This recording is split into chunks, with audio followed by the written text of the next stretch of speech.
How about now? Can you hear me now, Kathy? No, I didn't see you guys were on here.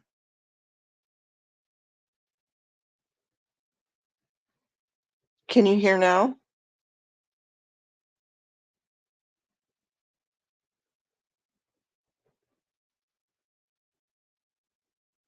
Cool. Okay. So, well, I just did a whole bunch of damn reading. It was really good shit too. Okay. So, what I was doing is the section 8 of the, and excuse me for laying down, but my shoulders are hurting. So I figured, and I can't get to sleep.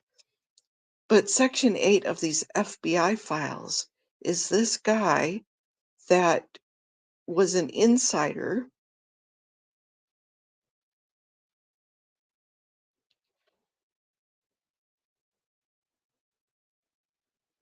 And okay, so Sandy's saying that you guys can hear me. So he's an insider. Okay. And he started writing this RPF newsletter. And so this is kind of a newsletter, section 1, 2, 3, and of all the different things that he saw and all the people, and he has a mole that gets it out to the internet. So it's kind of cool. And as I said, since I can't read, I thought maybe we could just go through this.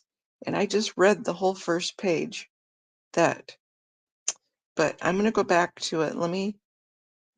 I have to go to a different screen in order to do this.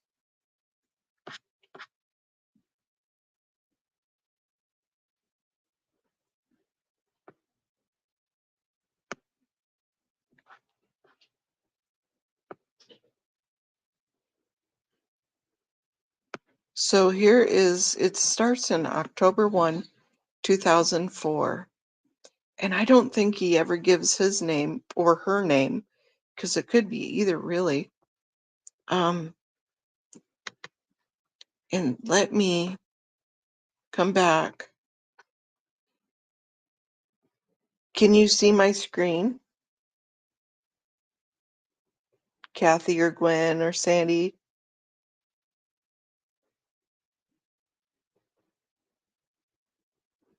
You don't, I mean, I'm going to read it if you guys don't mind, but okay, good. So you can see the screen. Yeah, okay. So I'm going to go back over there. I'm not going to be able to see you guys chatting if I am able to read.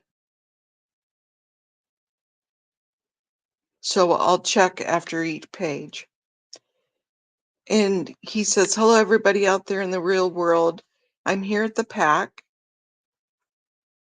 the Pacific Area Command, the RPF, and I'm going to tell the world the nightmare we are going through here in the west wing of the Blue PAC building, where we are all secluded from the world.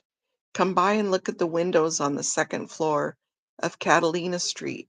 You will see white plastic in front of all the windows, so we can't be seen by anybody from the outside. Hopefully, I will be allowed to get out of here soon. I have watched several people that managed to blow Scientology from the RPF. If the person is recovered by PAC security, they are put into the RPF. That's the Rehabilitation Project Force. Talk about being subdued and treated like a rat. The members of the RPF cannot even talk to each other.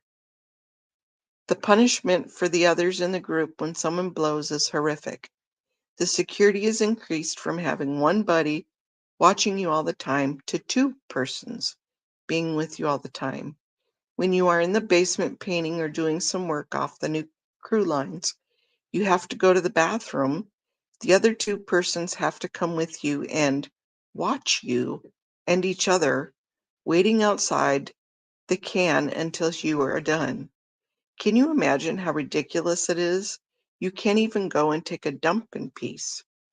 I have seen others getting a fitness board turned down in order to get kicked out of the Sea Org There is an elaborate administrative procedure to be allowed to leave.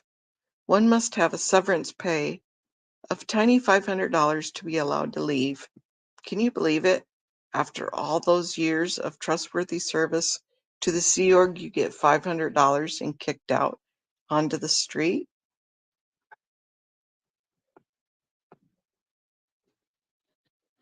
That doesn't even last about a week, and wow, this is you can tell this is back in 2004 because the LA rent in LA is something like 800 to 1,000. Is that right? Having worked day and night for many years as an executive, helping others and following orders, we get 500 bucks, and it takes forever, months and months sometimes, before people are allowed to leave. We're told that it's not approved in the FP yet, which is the financial planning done once a week, and then the money is then dispersed to what it is approved for. Meanwhile, the guys are trying to leave here in the basement like rats, kept away from any staff members and out of the view of any public, so as to not upset them or cause turbulation for them. We are in the basement scraping paint off the floor 10 hours a day, painting old dusty pipes with color coding, which is being glorified with, "We are doing great work that the staff will be proud of." Who cares if the damn pipes in the basement are red, green, blue, or black? There are many people that have been dismissed from Gold and sent to RPF, probably because they didn't get along with the management or David Miscarriage, misspelled on purpose. I think they are getting rid of all the smart and clever guys that are a threat to us expose DM's international fraud and police organization. This is a true claim that's being investigated by the FBI. So next page, I'm going to peek in real quick, make sure there isn't anything. Way cool. Okay. On to the next page. This is where he starts naming names, guys. I will list out for you from the top of my head who is here right now in the RPF or recently graduated, or who has recently blown or has been SP declared or fitness boarded out of the Sea Org with a probational SP declare. This is something new that has been invented, another piece of squirrel administrative technology. Nobody can find a reference what that is. One is declared a suppressive person on a probational basis. One still has to make good, do the steps A to E, and personalized reentry program to be able to come back, but one is not officially SP declared on the standard lines with an issue that goes to everyone. If every SP declare was published, lots of Scientologists would be enturbulated because there have been so many. Basically, one is told to shut up, and if you make any noise, you will be declared. Anyway, I'm not afraid to tell anybody about this, as I will probably be SP declared the second they find out who it is that is writing this in the RPF. Ahaha. Thank God I have a friend that is helping me to get the information out to the world so something can be done about this. Let's see how long it will take the smart guys at INT, INT, and OSA to figure out who is helping me. Well, I think PAC Security better get on the stick, or they will be losing some sleep and have some extra work to do. I have a lot more to say, and I can tell you a lot more. All these people lives and dilemmas. I have enough to write a book, which I plan to do as soon as they kick me out. It's probably why he's doing it. Stay tuned for further updates. Here's the list of names. There's there's quite a long list of names. On this list, I, I don't see anybody that is familiar to us. I kind of scroll through. If you want to open it up, make it larger, you can.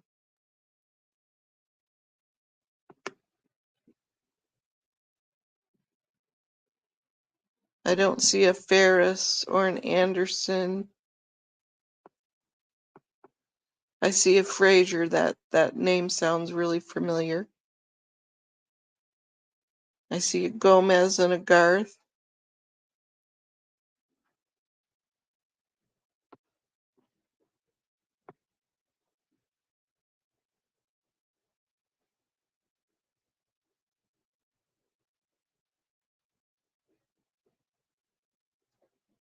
And Ibarra, that sounds really familiar. So if we're going through here, um, you may be seeing people that were on the RPF for you.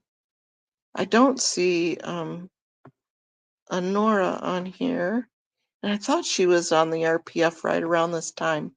But there is another page where we do find Lara's dad on here. So that's the list of names.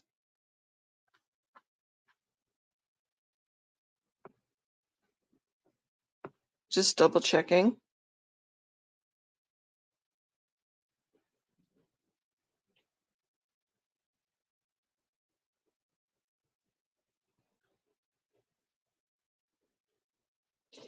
So Carrie, this came from Liz Gale sent this to me, but it's the FBI files. It's a dump of FBI files. This was 2004. So this dump of FBI files, there are 9 claims that happen to be in there, and most of them are redacted to where you can't see all the information. This one just happens to have a whole bunch of names because of this newsletter that's being published. So that was newsletter 1, and this is newsletter 2. What's the date on this? October 6th.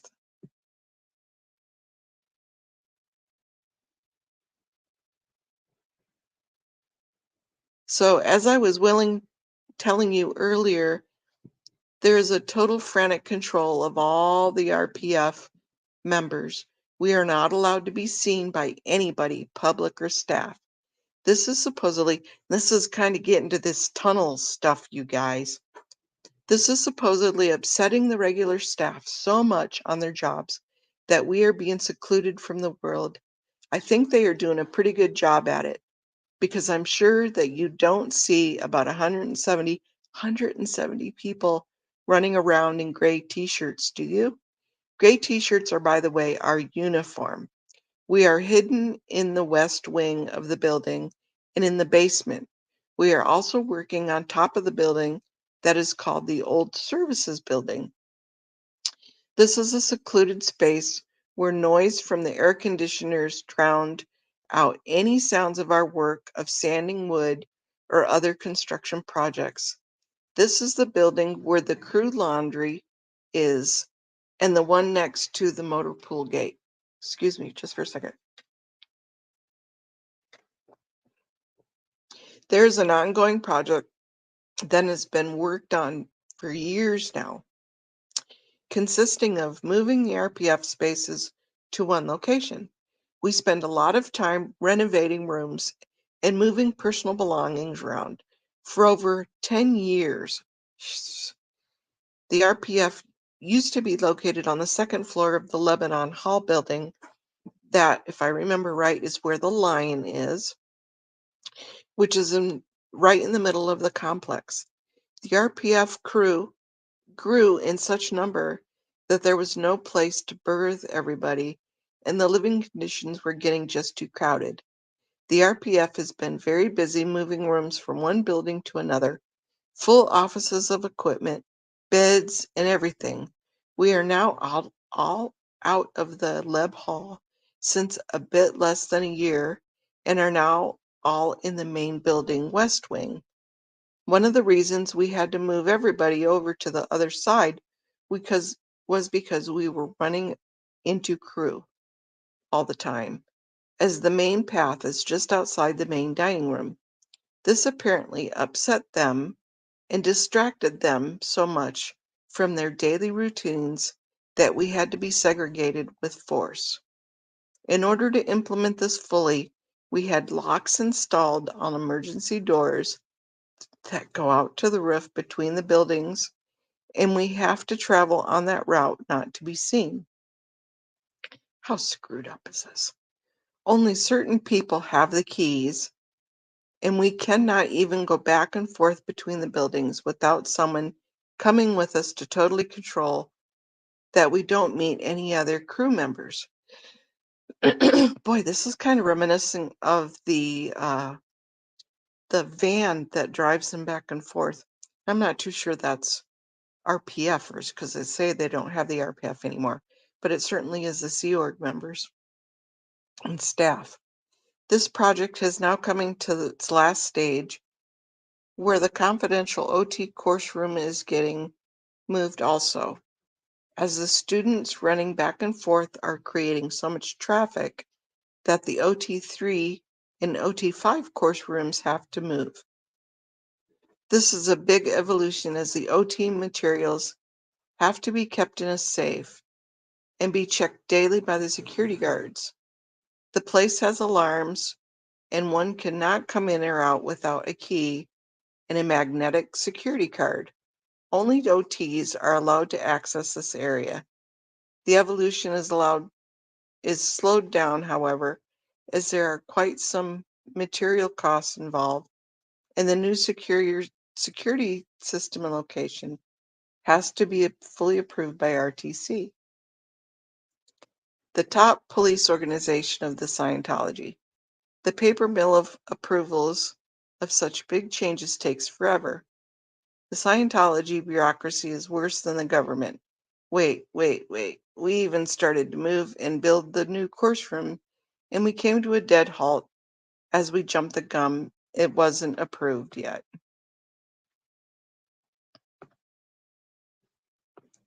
We're almost done with this newsletter. Studying there, even the RPF ICs in charge, offices at the end of the building next to the course rooms by the stairwell. We have the berthings on the second floor, both sides. Just look for the white plastic in front of the windows. This was put up to hide the bunk beds that go up to the ceiling. But can you guys believe this? There are about 16 guys in one little room, 4 bunks high. It's so small that it's impossible to have everybody be in the same room at the same time. So we have to go to bed staggered in shifts. Another room that is a bit bigger has about 50 men in it. It's 2 rooms with the wall knocked out. The windows are only open a little bit, but there's no ventilation at all. Can you imagine how it smells at night when 50 sweaty, hardworking guys take their shoes off? Then you think one would be able to sleep being totally tired or wiped out from a full day of hard work. But sometimes I can't even sleep because it's horrendous to listen to a bunch of people that snore. The women also live in small rooms with about 15 to 20 in each. They are complaining of bad smell and snoring. I'm actually wondering how it feels to live in a regular bed with clean sheets and fresh air.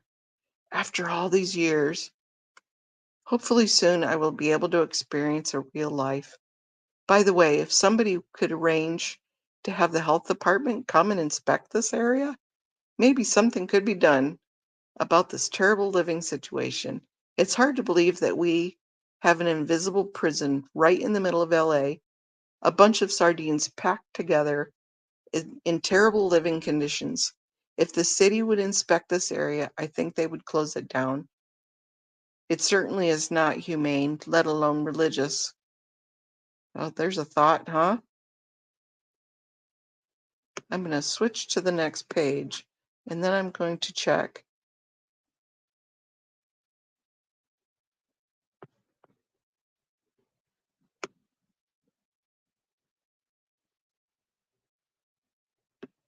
So this is inside newsletter number 3. I think the other one was the October 2nd. This is October 3rd. Must be doing like a daily thing.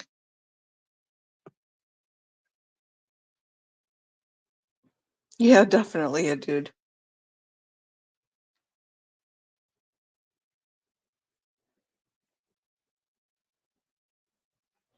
There's some pretty freaky stuff, as I said, coming up about possible tunnels and all that stuff that Scotty was mentioning today during his high little moment.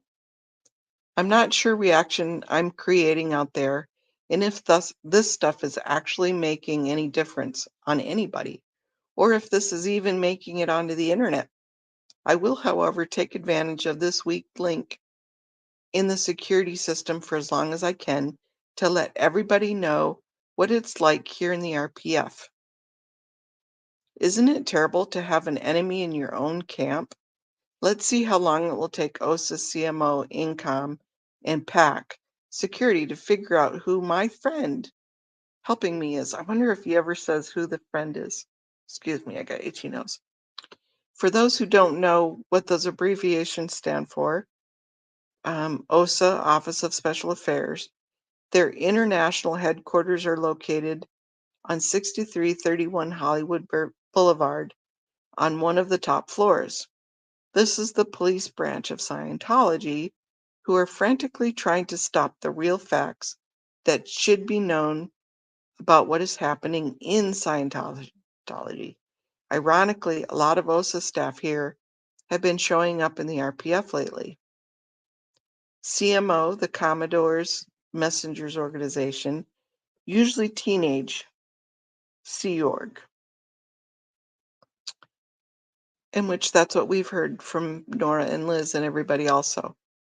Members that are pretending to have the power of L. Ron Hubbard and are policing and ordering around the organization to comply with orders, do investigation and get rid of those who are dangerous to the expansion of Scientology. INCOM stands for International Network of Computer Organized Management. Maybe you didn't know this, but their headquarters are right next to the RPF. Their main entrance is around the corner on 4th Avenue. The two low buildings on each side of the long stairs leading up to the old entrance of the hospital has the main computer bank for Scientology. This is the heart of the computer banks that are tracking and controlling all programs and orders internationally. I bet you it's probably the same. It's very sophisticated and advanced. I can tell you more about this later, but what happens when a report is written about a situation or a specific person? The document is scanned into the data bank. This is being done. You know who this sounds like? This sounds like this is Louis Repetto. I wonder if he was in RPF ever. This is being done on every continent on the planet.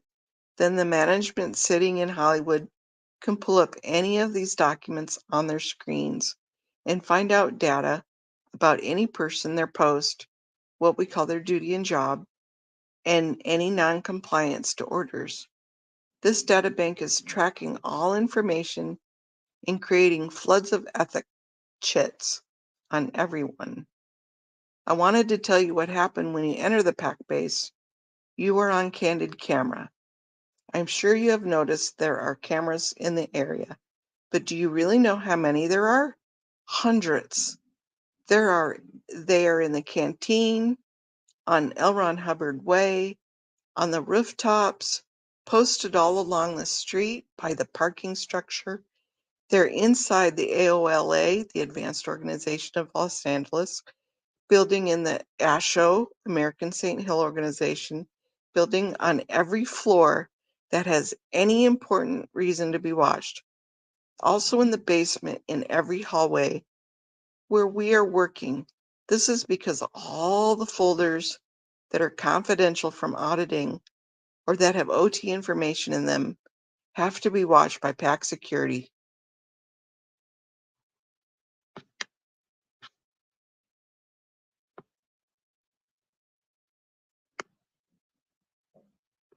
Every night.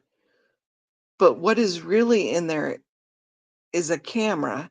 These cameras are scanning back and forth all the time and are monitored by security, which is located at the entrance of the Catalina Street. They are next to the Horseshoe, the old moon-shaped driveway. We know what the Horseshoe is. This was the emergency entrance when it was the hospital in the old days. Behind these walls, you have the security chief and the fellows sitting around the clock in shifts watching about 100 TV monitors on the ground. Exactly what's happening today. If some intruder or suspected person shows up, this is how you are being detected. If you show up around the big blue building, the eye in the sky is watching you all the time. I mentioned a few times that this was a hospital. Just for the record, this was the old Cedars of Lebanon Hospital, aka the Jewish Hospital. It was built around 1929, and in the mid-70s, the story is that L. Ron Hubbard bought the hospital.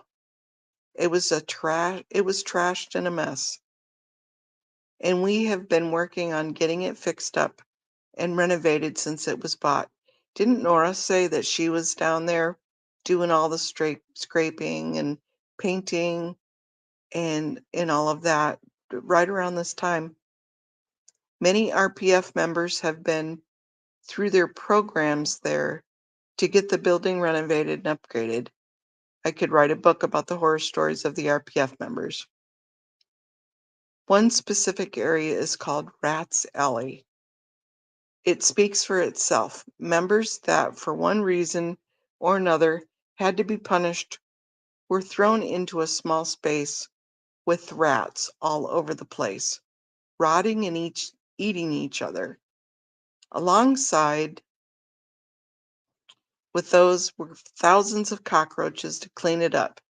This was done so one would get one's confront up. I'm glad this was finally fully cleaned up, so I didn't have to face this nightmare. Then it talked about the earthquake, um, that they didn't have money to clean up, but I'm going to kind of skip through this. At the bottom of the parking structure building, there were overall plans for the future to get a warehouse close to the base, to get all the folders moved. They were talking about millions of folders that were being held down there. I'm sure it's way more even 20 years later.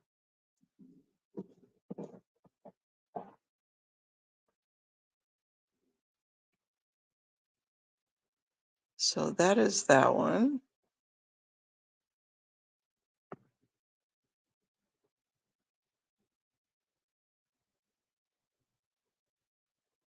This one is talking about, I'm not going to read the whole thing, but it is talking about how you go into twinship, where you have somebody twinned to you, so that way you have somebody to go through the program with you. Yeah, it definitely is positively medieval.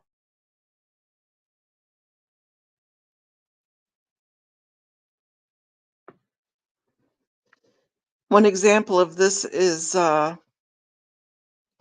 Marbrit, is I'm Majbritt Wheelis, and her twin Felipe Avila. They were on the lines to graduate for months, and they couldn't make it, and they got kicked out. Some elaborate reason why she didn't make it, making her guilty for not performing her duty as a case supervisor in the RPF, and other things from her ethics file, got her SP declared. She had no place to stay locally, and she was on the phone to her mother in Denmark, begging for a place to stay until she got a job and back on her feet. If someone would see this over in Denmark, please help her out. She's a very nice girl. They took her passport away.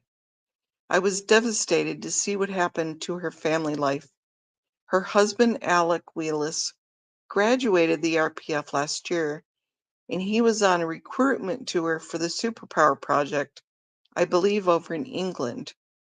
He wasn't informed or told anything about his wife, and she was told he wouldn't have to he have to handle her, would have to handle the divorce later on.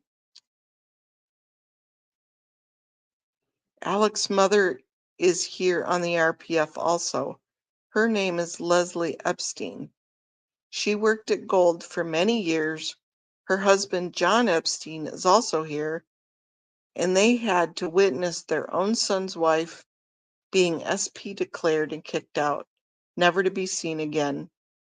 I saw her SP declare order when it was on the bulletin board, and it sounded like it was just made up to get rid of her.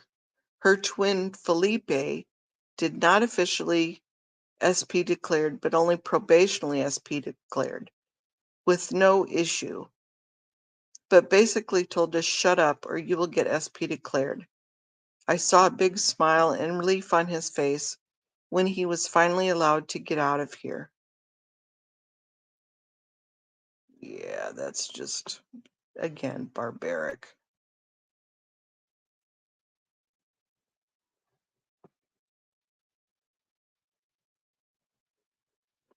So how would you like to have any of these questions barked in your face while on video camera, and then expecting it's a clean needle on the meter, you fully agree? Do you have evil purpose? Do you have a vicious intent? Have you been spreading black PR? Do you have evil purpose? Do you have vicious intent? Are you spreading black PR? Are you secretly disaffected with management? Do you have withholds from RTC? Wow. Can you imagine that? Just over and over and over again. This has to be done on video with a close-up on the dial and the pre-clear holding the cans. It's done as a full formal session, and if you go to the examiner afterward or your needle is not floating, meaning that you are happy and agree, then you have to go back into session again over and over. When you think you have a clean assessment, you send it to the RPF person in charge, and when he agreed, he sends it to the senior in CMO across the street for final approval. When it's approved for you and your twin, you have filled the last requirement of this program, and you could submit your full data for final approval to RTC to graduate. Of an average of 180 RPFers, there are 1 to 2 twinships that graduate every 4 to 6 months. There are many more assigned to the RPF in that time period, and there are quite few that get their fitness boarded out. Somebody will have to explain what fitness boarded means. Maybe that they're not fit for duty, so they're kicked out. If they don't move on the program with their twin, you are basically 100% responsible for your twin, and anything happening to him or her is your responsibility. In other words, nobody is graduating alone, but always and only with your assigned twin. For some reason, there have been quite a lot of RPF arrivals over the last few months, coming down from INT or OSA or Gold. They don't look happy. Maybe they have disagreements or cannot put up with management or the regime of David Miscarriage, like how he calls them David Miscarriage, or unable to please him with the expects out of their abilities. For some reason, it's not a priority for us to be international events anymore. It used to be an information line to let all RPFers go see what is going on. I need to scroll down a little.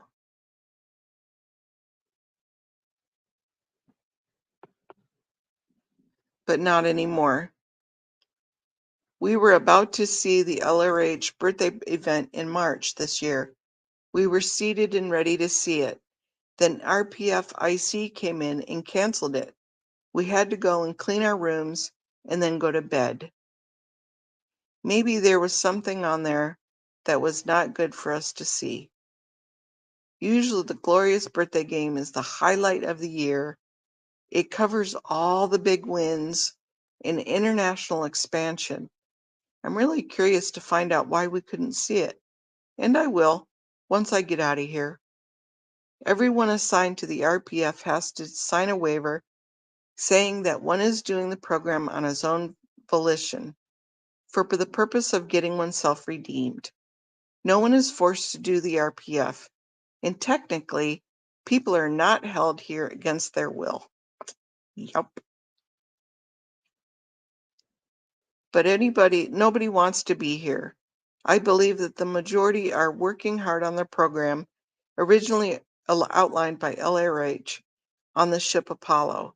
They want to make good and to be forgiven so they can get back into the group and back to their old buddies and help clear the planet. It might sound fanatic, and it is, but that's what is crammed into your head when you're working in the Sea Org. After many years, you forget how important other parts of life are, like interests, sports, hobbies, and much less having any kind of decent family life. So RPFers dedicate themselves to do all they can, and they hang in there year after year on the RPF, trying to graduate. However, one day you were told, that's it, your time is up, you didn't make it. So you get fitness boarded out of the org and dumped on the street with $500.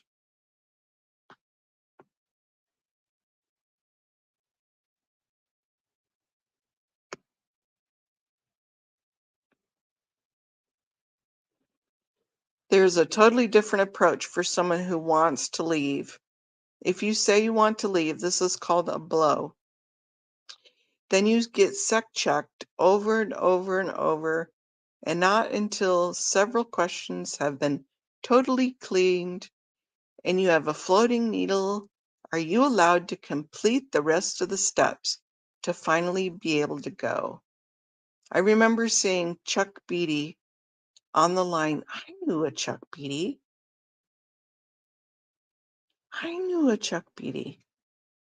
From there. Oh, goodness sake.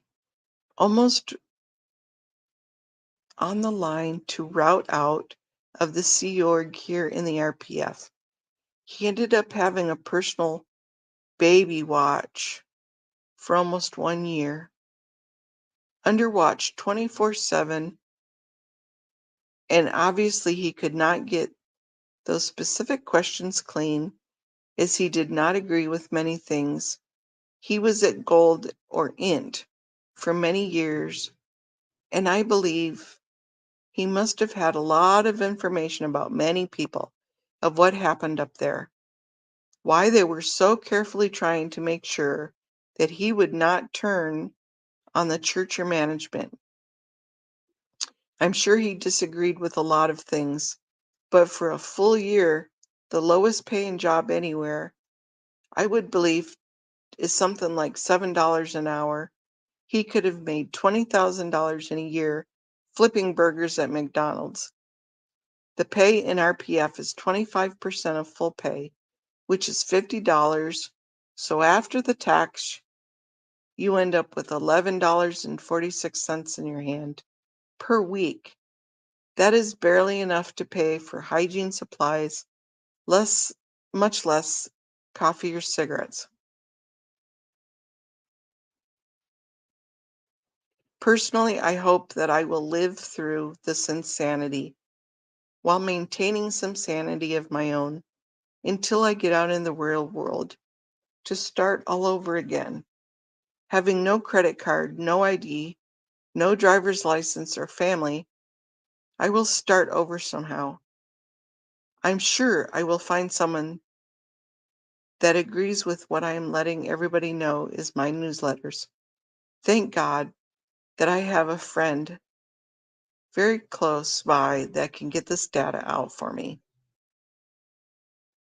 One thing that I'm always kind of curious about, I'm going to pop back over to is that a lot of people refer to God or Jesus in here, even though they don't believe in God or Jesus.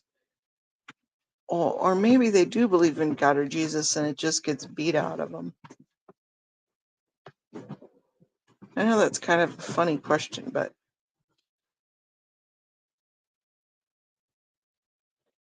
yeah, right. How can anybody stay sane?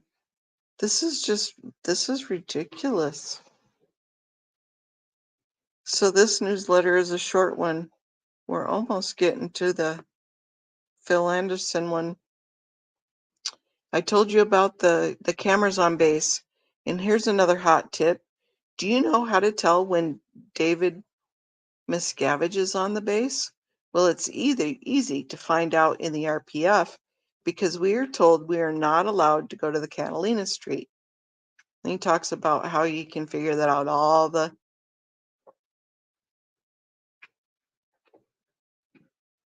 The RPF has been up there renovating and cleaning the area. I think he's over at the other private building over where they produce all of the manuscripts now. So he's not here anymore. But it's funny how they went up and they had to renovate and clean and handle his area like slaves. Slaves to a king.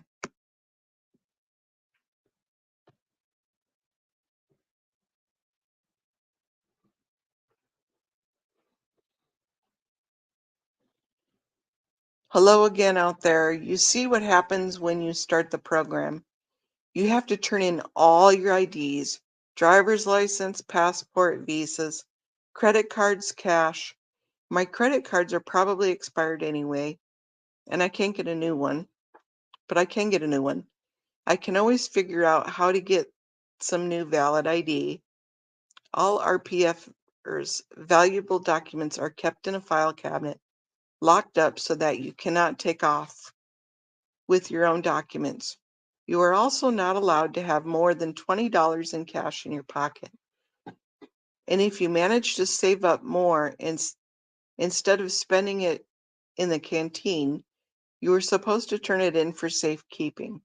I guess another freak control mechanism, making it really hard to blow.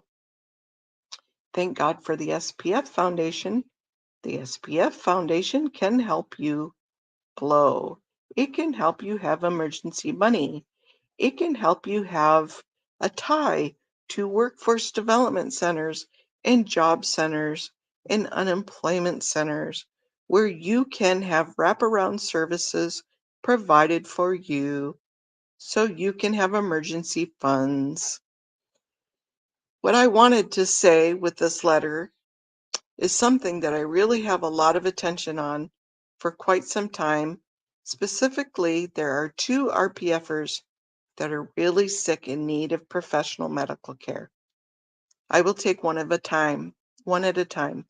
The first RPFer is named Uwe Stuckenbrock.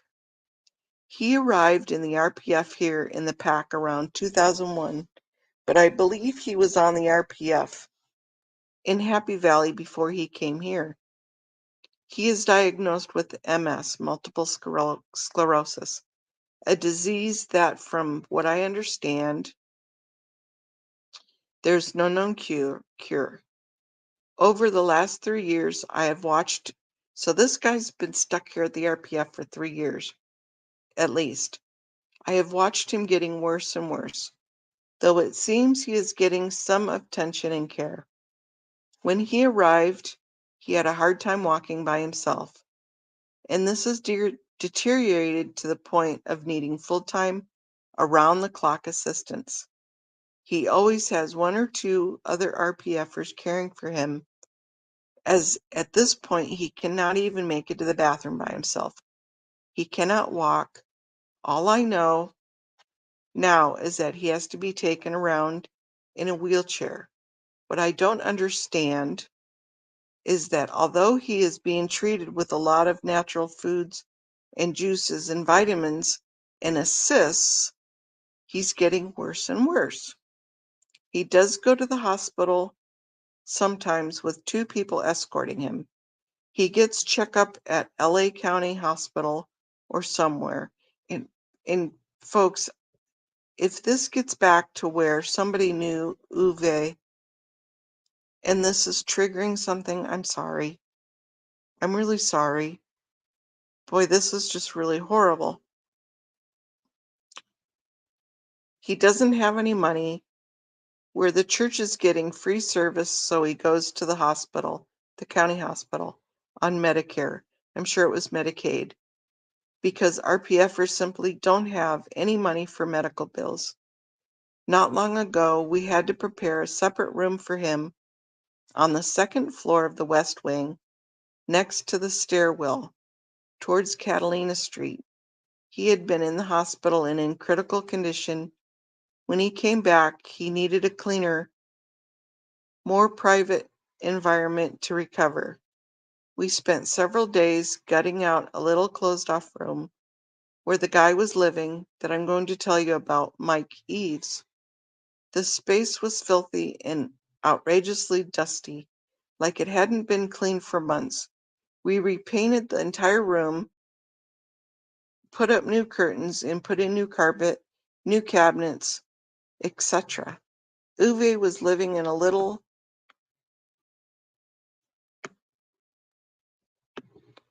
bunks crammed up to the ceiling.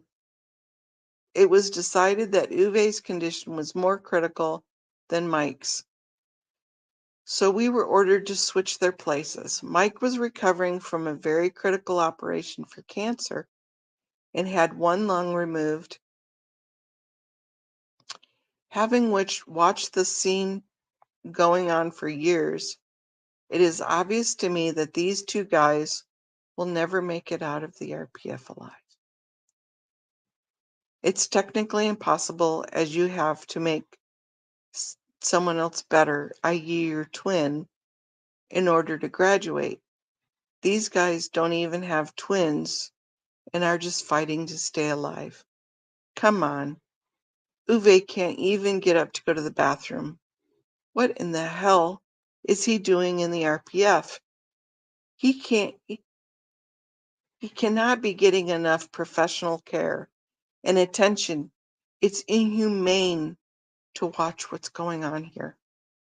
All other RPFers are probably also outraged, but also suppressing their own feelings in the hope of not missing their own chance to get out of here. I'm actually wondering how long these guys will survive and why they are not granted some forgiveness for whatever they were assigned to the RPF for. Human decency would be to assign them to proper nursing home care or to recover or at least be able to die in peace. The one theory I have is that this Uwe Stuckenbrock, which was the international security chief at Hemet, oh boy, what security issues that exist all over the planet. I'm sure that he's kept in the RPF, so won't be able to leak out data. When he arrived on the RPF, he was case level OT3, and from what I heard, I don't know if this is true, but this MS turned on while he was auditing on this level. So what has been done over the last 3 years to handle this? He completed OT3 and was audited through OT4, and has been getting sessions on OT5 for at least a year. I guess in the hope that he is getting better, but he's not improving. He's getting worse. Okay, the next guy, Mike Eves, he also came from INT. I believe he arrived around the end of 2001, he was auditing and had a twin and was doing the official program.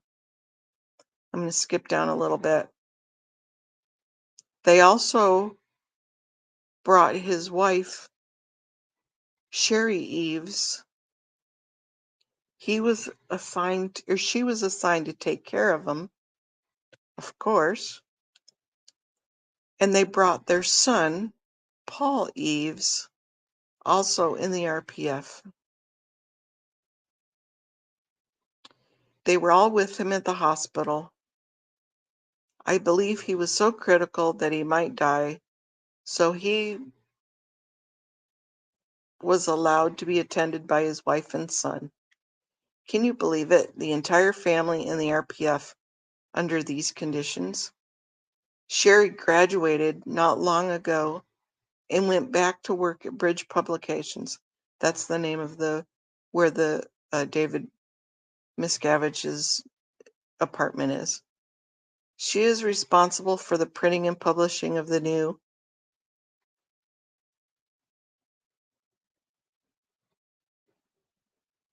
Yeah. So all of the RPF rules apply to him, this gentleman, Mike Eves, because he's in the RPF. He's dying, folks. He's laying in bed. He is totally cut off from the entire world.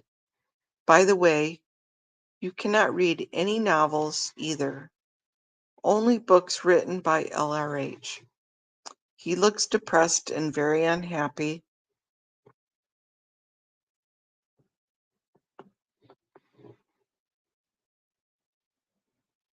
I wish I could do anything to cheer him up. I don't see any hope of any future for him as it is right now. He is also doomed to die in the RPF, as nobody is letting him off the hook. I also have no clue what is he doing at the headquarters, but obviously he is a danger and a menace to David M's regime and is being disposed of like Uwe. Please do something for these guys before it's too late. I hate to see their last document being published that they served the Sea Organization for X amount of years and are granted 21-year leave of absence before they come back.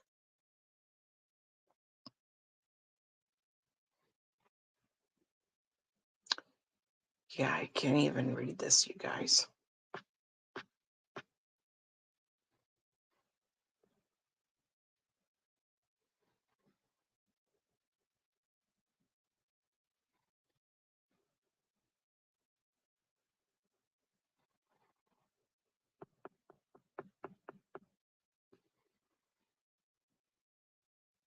Now he's talking about an elderly person that's expected to work the same hours.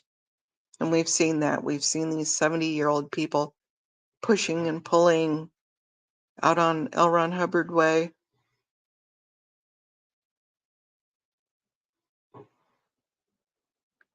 There are also a bunch of kids here that are underage. One that graduated is Cameron Alsop. He was at the International Ranch for the kids. And when he was about 14 or so, he fooled around with some girls or whatever and got himself RPF'd for out 2D. Pretty normal for boys that age to be interested in girls, as I recall, but not in the Sea Org. He could barely read due to his very low education level.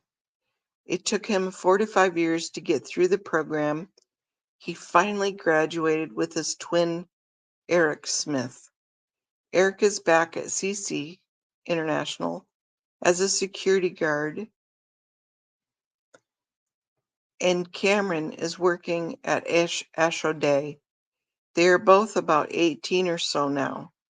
It's common that teenagers in the Sea Org get curious about sex, talks about the birds and the bees, and all the different areas. Just really how they're just really wanting a normal family life That's what their dream is to have a normal family life.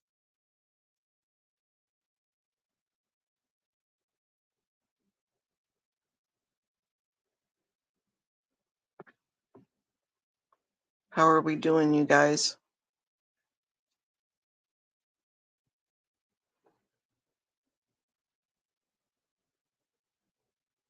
ESSMSP. I haven't removed any messages. If you had some really important information, please repost it. I am sorry if it got removed. I don't have any mods, so I'm not too sure how.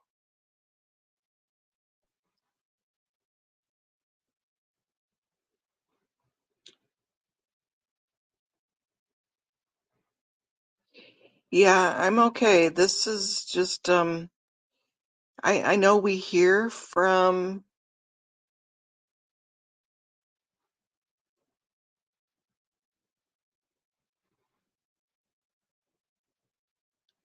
really he died in 2008.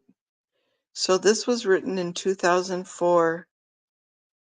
He still had 4 more years of being miserable and stuck and alone. Wow.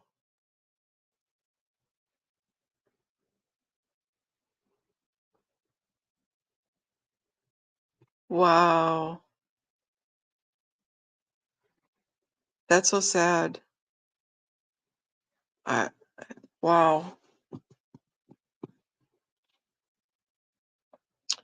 I did have you seen anything about that Mike Eves person?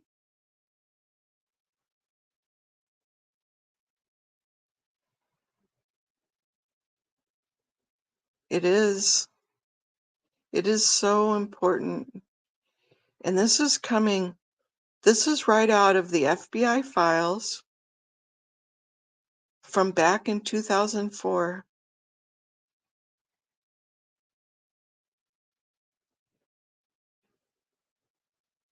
Okay, thanks, ESS, SM. Uh, so this is coming right out of 2004. And I know we hear Nora talking about being on the RPF and Liz Ferris when she was back on the RPF. And this is right around the same timeline. Um, but and you hear that and you say, yeah, that's possible, or this happened or that happened. This is just proof. This is proof. I want to get to the next page. I want to read a little bit on this page, but then I want to flip to the next page because I want you guys to hear, because I'm probably not going to read the whole thing today, but I want to go through a couple more pages and then we'll have story time another night. He's talking about a friend who recently blew when Marlette arrived here. She must have planned to blow from the first day she arrived. She brought very few personal belongings, and all she left behind were a few small boxes, which contained only clothes.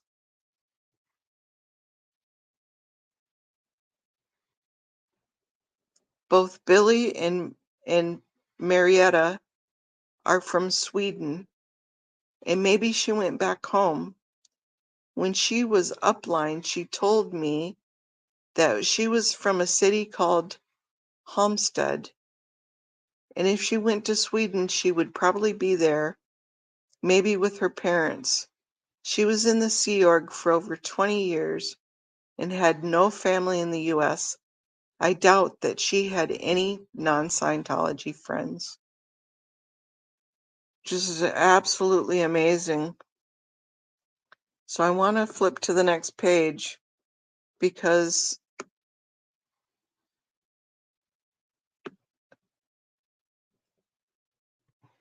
at this point, I don't give a shit if they declare me I just don't want to go through months and years of ComEvs, sec checks, baby watch, and other BS.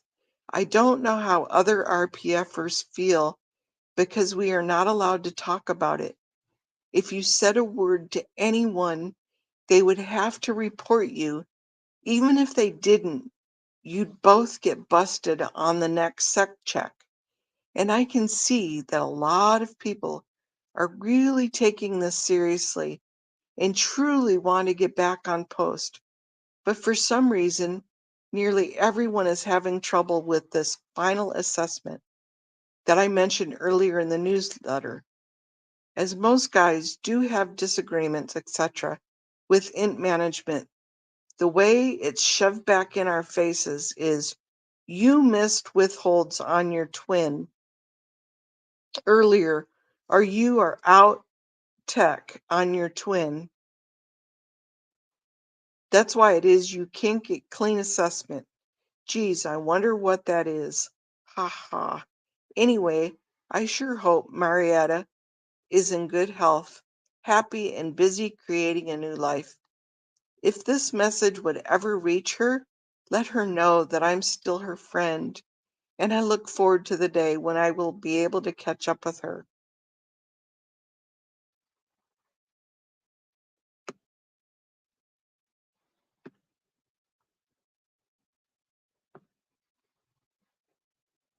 Starting on the next page, here are the additional names that should have been in the newsletter number 1. I'm sure you will remember some of the names. If you have any connections or friends who are in int management, forgive me. If I forgot some, I think I got most of them.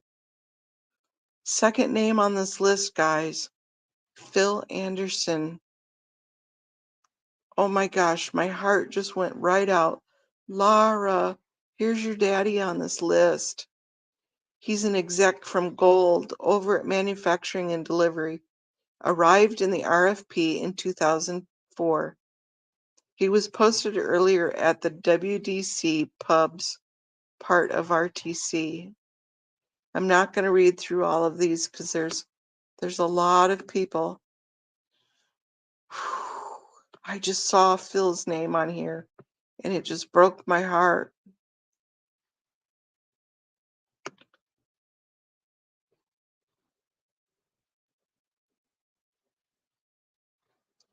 I'll kind of go slow. That way you can zoom in on it.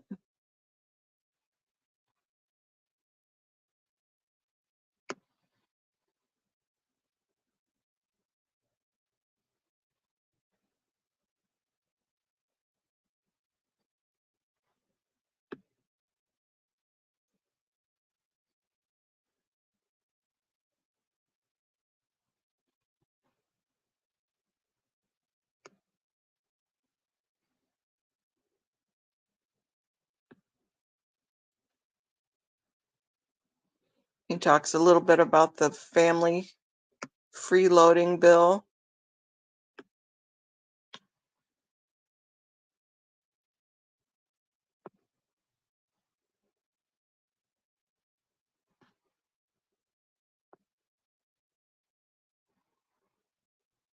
There was one, I'm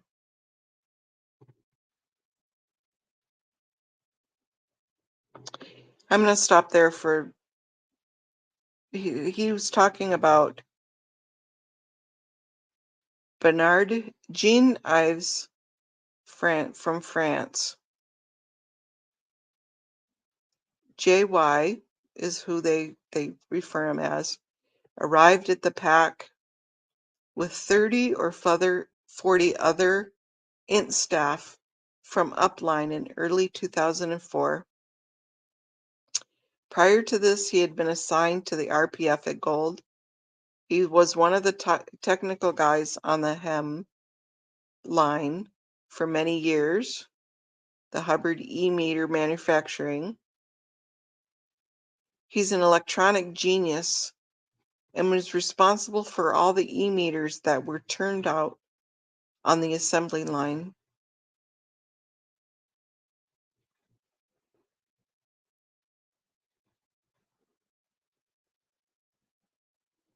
Wow.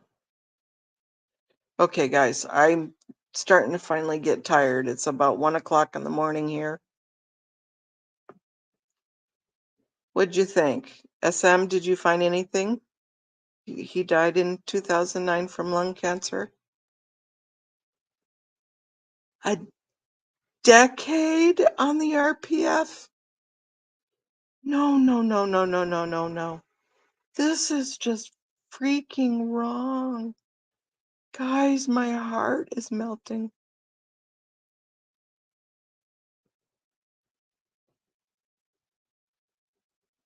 Probably with Louis, yeah.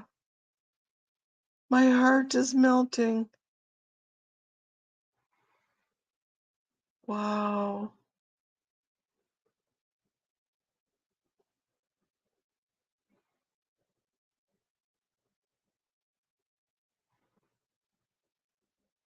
Hillary Reckoning. I know I'll have to go watch that.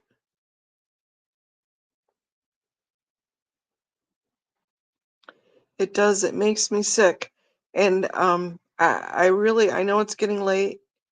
I really wanted to read. There's a couple of pages further that I read where he talks about what it's like to spend Christmas Day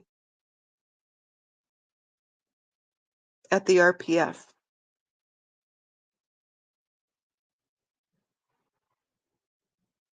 Yeah. Carrie, I'm just sickened by this.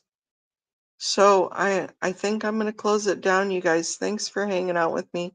Thanks for listening to my horrible voice and me laying down in my five chins here. But it's just definitely more comfortable with me laying down when I get this tired. Yeah, sorry for these horrible stories. But if any of you know or can get a hold of Laura, let her know that her dad's in here, that her dad is listed in here. It gives her something, just something to touch. I know it was back from 2004. So I'm gonna sign off for the night. We'll go on for another horror story tomorrow night, maybe. These can be kind of bedtime stories. I love you guys, and I'm going to sign off, ending the stream. Good night, you guys. Thank you for that information, you guys.